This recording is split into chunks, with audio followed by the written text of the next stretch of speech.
Good morning on this Tuesday morning. How is everyone today? There's a few things I wanted to discuss today. One, I don't know what it is, y'all, about the Jocelyn videos, why people are saying they're so low that they can't hear me, which is weird. I don't know if it's something spiritual going on. It's crazy.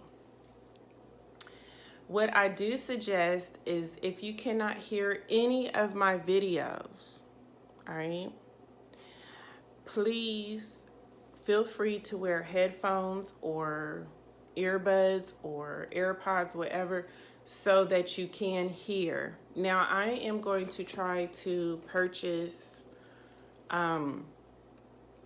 a microphone device while I do these videos for those who are saying, I can't hear you, I can't hear you. But what I've noticed is it's only on the Jocelyn videos. Very strange, all right? Now, we're going to move past it. We're always going to find solutions to our problems. If we're having a problem, we're going to find a way to move past it, okay?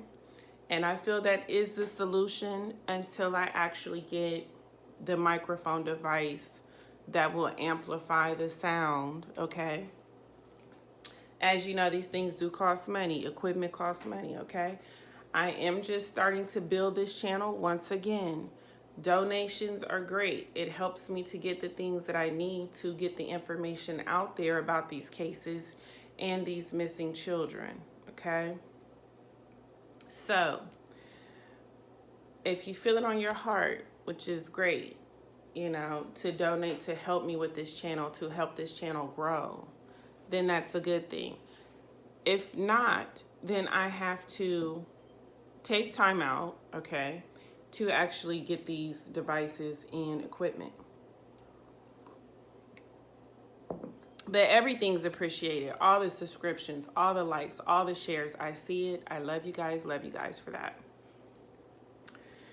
What else do I want to say? Okay, I had a viewer ask me why, okay, if I put it in layman's terms, okay, why she kind of felt like they're dragging their feet in Jocelyn's case, or procrastinating, if you will. I feel like, and you guys probably aren't going to like this answer, this is a very fresh case. This is a very popular case, okay? And I feel like it has gotten a lot of media attention. There's ways that they're profiting off of this story and off of this case. And that is why, because folks, at the end of the day, it boils down to money. This whole case is about money, all right? The poor little girl was sold. She had been, you know, being tossed around for money for their drug habit. You know, things happening to her for drugs. You know what I'm saying? So this whole case basically is wrapped around profiting off of this young, unfortunate soul for whatever reasons, but we know what reasons. All right, we know what reasons, right? Drugs. So you're going to get a lot of things you can't explain in this case, not only because it's surrounded by dark energies, dark spirits, witchcraft. I mean, we're going deep into some things here. Like I said, when I do that reading, I feel like I need to find a spiritual shop because I need to cleanse after that. It's really bad, okay? Even that Wayne Williams is pretty bad stuff, you know. It's not rocket science with the Wayne Williams case, y'all. It's basically a pedo ring that was going on at that time where these young boys or children were put into catalogs, if you will. They were male models, most of them, and they were distributed to prospects and clients. All right. Now, what they do want to hide is that most of these clients were very prominent people. Again, we're talking about judges, doctors, lawyers, politicians, people higher up in society, okay, as far as social classes. They do not want to burst that bubble, if you will, okay? So they basically threw Williams in there and threw away the key. Had a very short trial, so they don't have to get into things they didn't want to get into. Again, it's a very dangerous rabbit hole, and I feel like they were concerned about their safety, their family safety, you know. And it was a time people could do things without forensics really showing a lot, you know what I mean? So it was a very scary time, and I feel like they did not want to risk not only their positions and their jobs, but also their lives and their families' lives. So with the Wayne Williams case, it's a big cover-up, y'all. Big cover-up, all right? Now, I'm not going to say any names because, once again, I'm not a rapper on here trying to battle or, come down on anyone, all right? But the thing is, okay, I'm just going to say it. There's a particular reader. I'm not bursting out names. Y'all know that's unprofessional. I don't do that. Where I feel she's so off base, it isn't even funny. About the Wayne Williams case, okay? Wayne Williams case, right? Yusef Bell, baby Yusef, okay, is what the spirits call him because he was so young. I think he was a very young victim, actually. I don't feel he's the youngest, but he was a very young victim. Again, a lot of these kids didn't make the list, y'all, that were used and murdered, okay? Now, I know, baby Yusef. Hold on, I'm trying to get this out, okay? Okay. He is one of the spirits that I channeled that are definitely sticking around, but he's showing me a lot of information. He's unraveling a lot of information about the case. What I need is for, I believe her name is Camille, his mother. I need her to open her eyes up, okay? Because I really feel strongly, and I feel what he's showing me is that he was used and murdered by Wayne Williams, okay? Very strong. I'm talking about very strong, all right?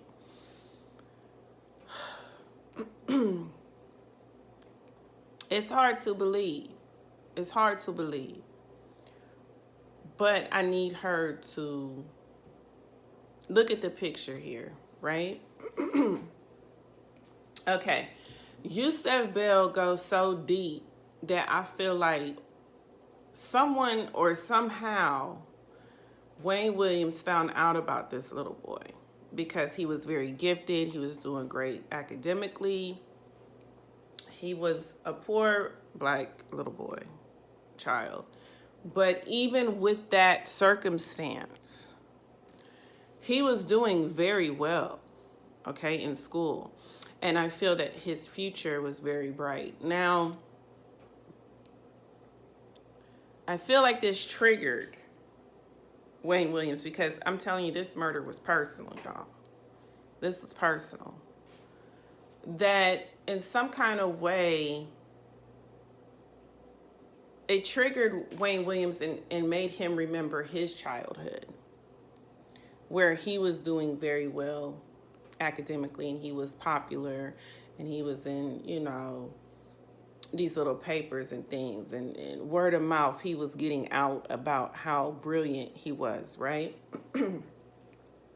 Now, at the time, this was Yusef's time to shine. He was out there about how brilliant he was becoming. This murder with baby Yusef Bell was personal.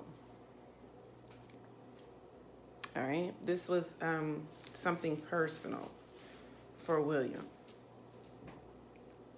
I kept seeing that ugly blue car, which I don't like it, and the visions of him picking up some of those children. And also the blue car was cited by other witnesses as well. Wayne Williams did not only just drive that ugly white station wagon, okay, that cream colored station wagon. There were two other cars I find significant in the case, which was the blue car and also a green car. Some have even mentioned a red car. I told y'all that he was either renting cars or getting cars that were being repossessed, or he definitely was trading out cars. All right. And it does help kind of toss up confusion in the case, because one person's saying, oh, I saw this car. And one person's saying, oh, but I saw this car. And it was also a way for him to kind of be flashy. Now, you know, Wayne Williams was a flashy dude. He liked to have his little suit, you know, shirts and different things. You know, he was very arrogant, very cocky. This was basically his other alter ego, because he had two sides to himself, y'all, whether you believe that or not. He is definitely a Gemini, and he got this Jekyll and Hyde thing going on, all right? But that blue car was taken for some, whatever reason out of his possession. I feel like the other cars were as well.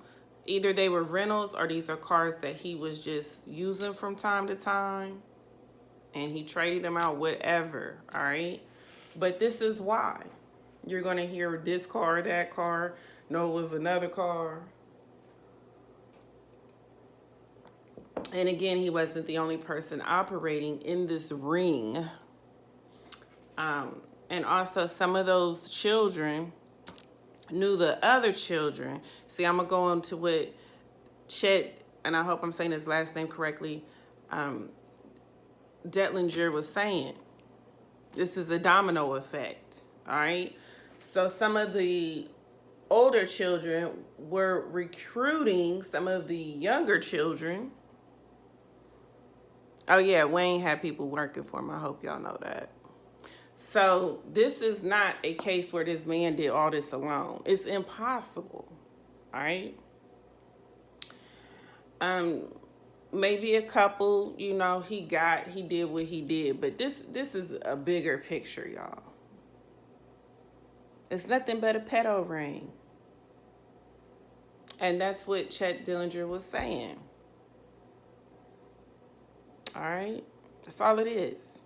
And it happened in the early, late 70s, early 80s. That was the time it was, you know, booming. I didn't know I could say the word snuff on here until I heard another person say it, and I guess their videos are okay. If I cannot, please forgive me, because I heard it on someone else's video, so I'm thinking you're allowed to say it on YouTube. But I do believe, yes, he was making those types of films as well.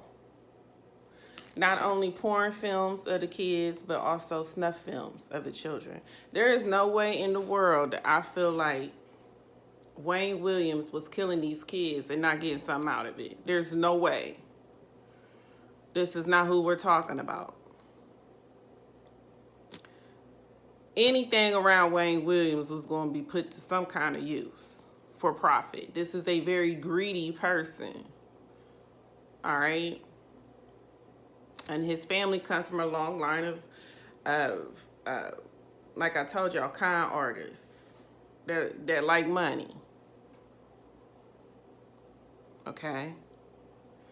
But you can't go but so high up in Georgia and those types of things And being a black person, you cannot, like in these rings that at the time, I feel like they were mostly ran prominently by Caucasians, all right?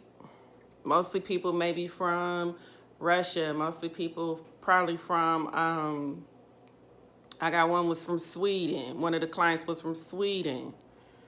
And it goes this big, y'all, where if they start naming names, you ain't even gonna know who it is. All right? Now that pretty much is the silver lining about the Wayne Williams case. It's just a huge pedo ring that was making films, taking pictures, doing snuff films, this, that, and the third. That's how they get paid. All right? Now, moving past that, what else did I want to say? I need to get on to the Madeline Soto. I have a lot to do today. Actually, I have appointments myself. I think I have a microphone from a while ago that I could use on some of these videos. But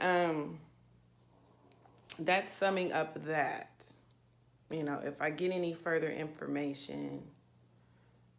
Another point I wanted to bring out about Yusef Bell is that if you look up his case, it's hard to find, but if you go deep, you will see that, again, I told you he was murdered in a horrific way, meaning mutilated. Some parts, okay, were kept in, I can't imagine, right? And it again was some kind of significance with him, why this was done, all right? I'm just gonna pretend like that door didn't just open a little by itself. Okay, yeah. Whoa. But anyways, stuff like that happens around me all the time, and I have to just, as my family says, move past it. So, they did find fibers on Yusef, okay? They found dog hairs and fibers, meaning that at some point he would have had to be in the Williams home. And I told you most of these murders happen right in the home. The only problem I have with that, right, is I've heard stories by even some other great readers, and I don't know why their videos are not up. I mean, they were good. There was one years ago I used to watch, that I knew she was real, y'all, that I used to watch. I'd throw her a couple dollars about certain cases, you know what I mean, just to see what she was saying. I was blown away, but I forget her name, and I can't find her for nothing on here. All the great ones seem to poof, disappear. That's why I said, please appreciate that I'm here, because the great readers come very few. I don't really consider myself what they would call a psychic. I consider myself a person with a gift and ability that can actually communicate with spirits, you know what I mean, and get answers. I don't know if that's considered psychic. That's what I do. I communicate with spirits, and spirits communicate with me. Okay, so past that, what I would have to say, y'all, is I don't feel like he did all that mutilation in the home. That's too much blood. That's too much of a mess. It's too risky. It takes time, you know. So I said, whoa. I remember some things she was telling me, y'all,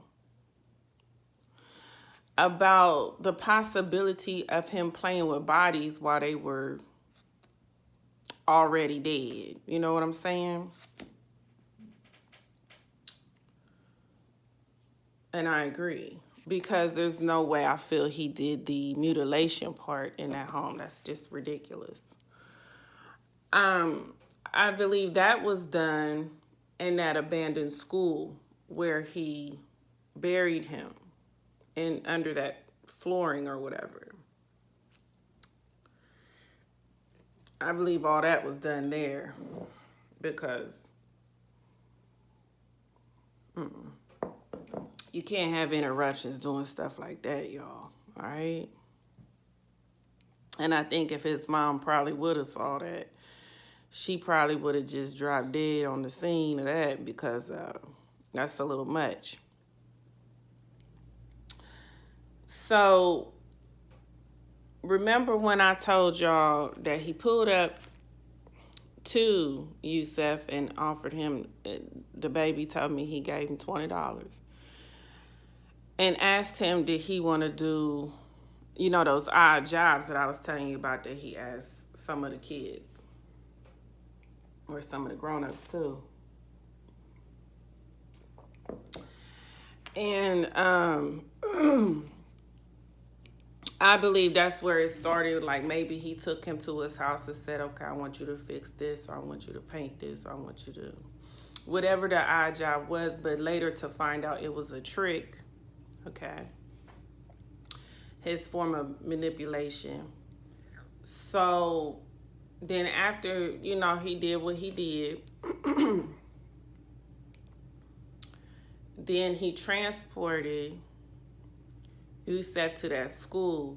But Yusef was telling me when we got to that school, it was somebody else there. And I told you I felt like he was running with somebody or had a partner that was helping him do some things, you know what I mean? So this is just really sad.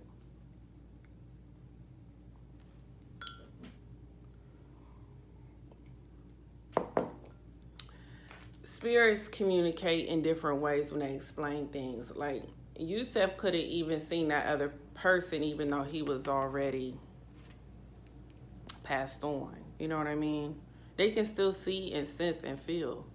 I hope y'all know that when they're transitioning or when they're just going through that phase, okay? A lot of the spirits can tell you what happened to them even though they're already deceased, as if they were actually alive while that was happening, but they would have been already deceased, all right? So, with that said, the $20 makes sense. The him saying I have a job for you to do makes sense. The blue car makes sense. Them finding the fibers at his house makes sense. What doesn't make sense is that he would have mutilated him. What am I trying to mutilated? Okay, him in that home. That doesn't make sense, all right?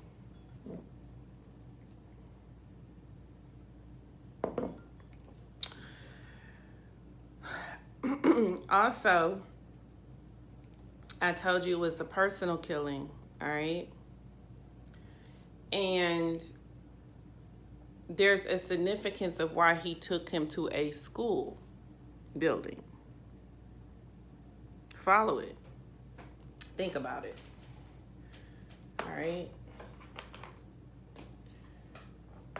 There's a reason.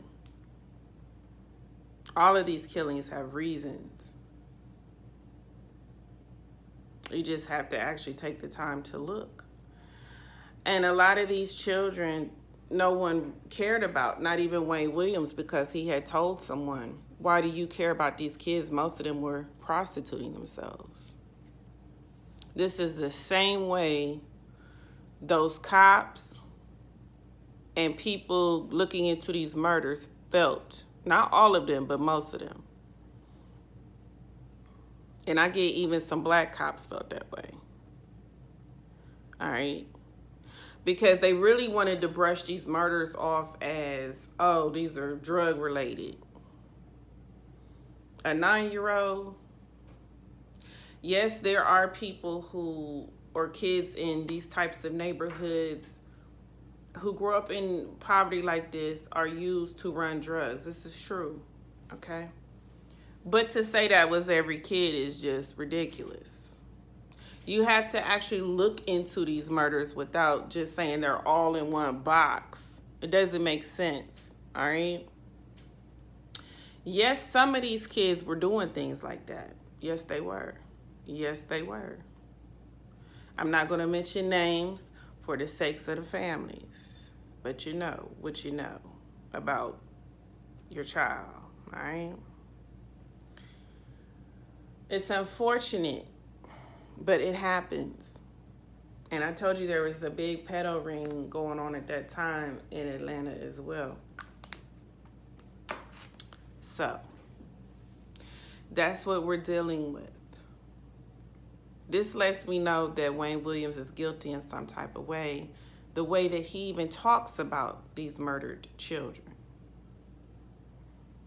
as if they were nothing.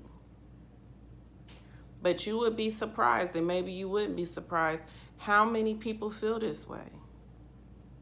How they do not care about the Atlanta child murders because they feel like they were bad children. They were black children.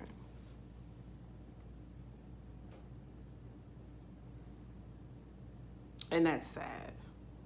It really is. Because a lot of them weren't even doing stuff like that. They were going to school, doing well in school. And Wayne Williams happened to get a hold of them. Wrong place, wrong time. All right? But he also had something that he felt very strongly about, all right? And it's called negligence. He hated the fact that he felt like these parents, especially these mothers, this is how he felt, were not taking care of their children and watching over their children properly. Now, he's one to talk, right? But I'm letting you know what I'm getting about the situation, all right? In some weird way in his brain, he felt like he was actually making a point, and he was actually getting back at these negligent parents. Look into the cases. Can we really say it wasn't? Can we really say that these parents was on their job 100%? I'm just saying. And I'm not speaking of all of the children on that list. I'm speaking of majority, though. I know that. A lot of these children were out at 3, 4 in the morning, running the streets. A lot of these children were prostituting themselves, even in the day. That's why they had to put that radio thing out saying, hey, do you even know where your kids are? Why should you have to put a radio announcement on at night to ask a parent, do you know where your kids are? That's just, to me, a shame. And a disgrace. Now, again, this isn't in all the murders. This isn't in all the instances. But majority of them kids were caught slipping, all right? Because of the lack of observation from the home, the parents, the mother. And that's a fact. And whether they want to get upset, whatever. Because no, a 10-year-old, 11-year-old should not be out 3, 4 in the morning. Absolutely not. By themselves for what? No, 14-year-olds should be prostituting themselves. I understand the situations they were in, But in Wayne's head, it's like, that shouldn't even be happening. I want y'all to remember, okay, I don't know if you followed, I promise these killers copy off each other and get information off each other. That's exactly what they do. All of them do it. I wouldn't even be surprised if Wayne Williams was studying Gacy, because I remember when Gacy said, and I hate doing Gacy and I hate doing Dahmer. It's such a dark energy, y'all. It is bad. Not that Wayne Williams ain't bad, but them two right there. You're going to have cleansing water or sage, okay? I remember him saying in an interview, and he wasn't wrong. He said if the parents would have been more on these children about their whereabouts and what they're doing, there's no way I could have did what I did. And I will leave that there.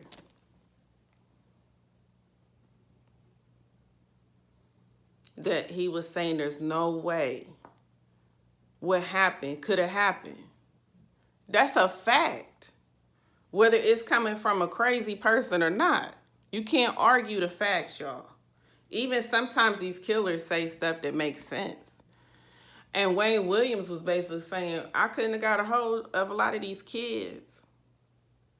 Like y'all are saying I did, right? Because you know he denies it to this day that he did it. Had the parents had been more involved now, y'all, that's a fact. That's a fact. And there should be no radio station in the world asking where your kids are at night. And they're 7, 8, 9, 10, 11, 12, 13, 14, 15, 16. Maybe 17, 18, they're starting to get grown. You know what I mean? But come on, these were kids. All right?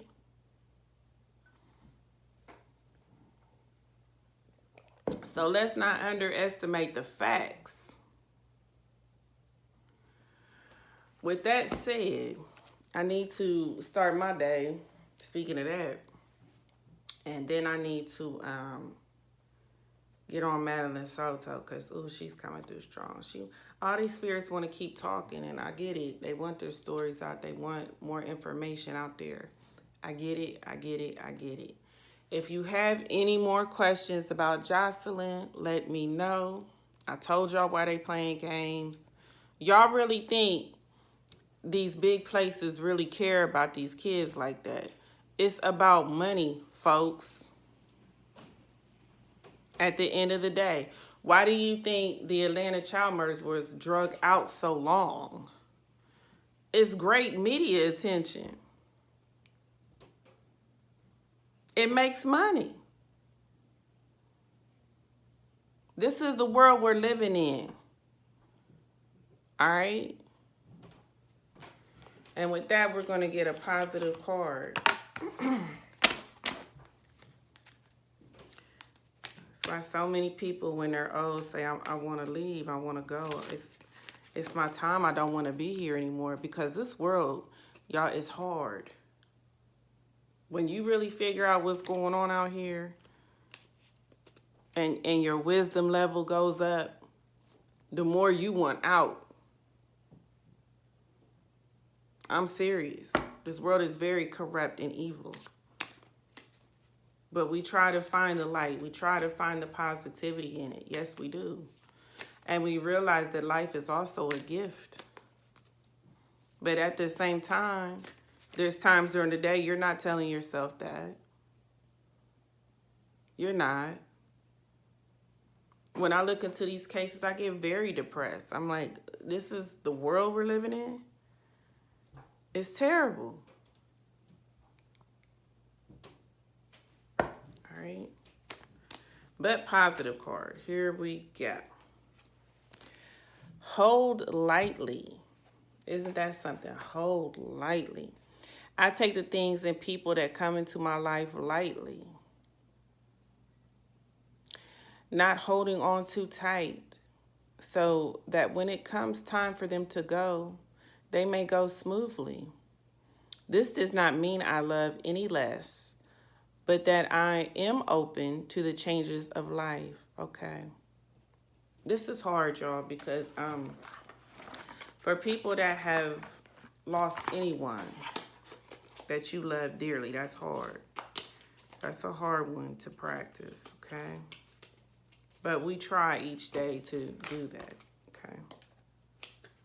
Because a lot of these spirits I channel to, they don't want that. They want to be let go at some point, all right?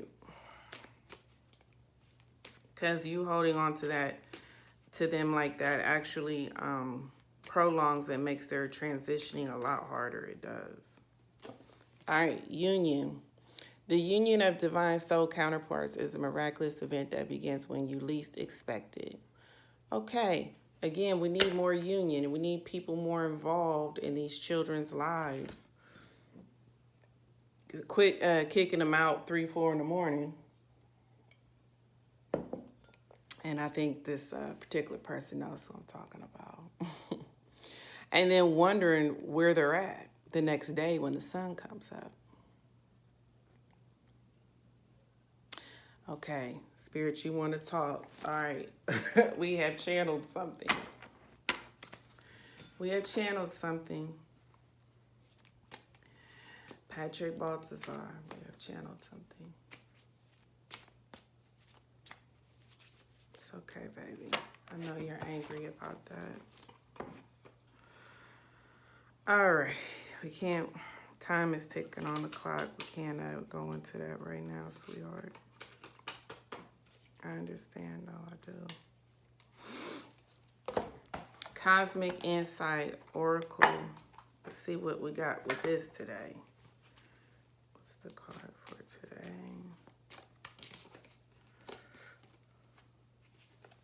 Oh, maybe some of you guys are going to be attending someone's wedding or going on a honeymoon.